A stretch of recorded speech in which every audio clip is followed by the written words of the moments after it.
الموسم ديال 95 96 كانت السيطره، الرجاء اللي كيربح بحصص كبيره، ربحتوا الوداد ب 3-0 في البطوله، موراها بواحد الشهر تقريبا شهر ونص 5-1 ديال الكاس. مجموعه من اللاعبين الوداد منهم اللي دازوا معنا في قصص من الديربي كيقولوا لولا داك اندماج ما كانش يكون دوك الحصص بهذاك الشكل، الحصص اللي عريضه. وهما انت شنو كتقول على هذه المساله؟ وهما انت شنو كتقول على هذه المساله؟ ملي كيهضروا في هذا اللونغاج الحصص شكون ما كانش باصير، كان الحصص تكون اكثر.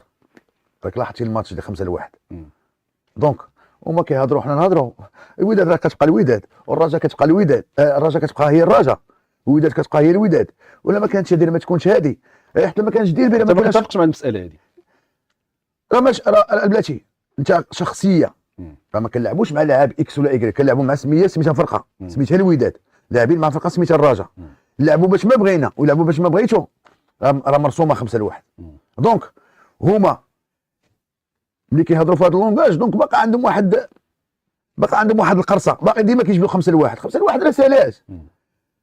الرجاء في كاس العرب مع الوداد راه خاسر 4-1 عقلتي. ايه هنا لهنا وشكون ربحونا ب5 ولا 6، راه ما يسكتوش، وقيلا ما يبقاش يلعبوا كره ملي غيهضروا بهذا اللونغاج، راه ما يسكتوش، راه ديال اللونغاج ديال الكره.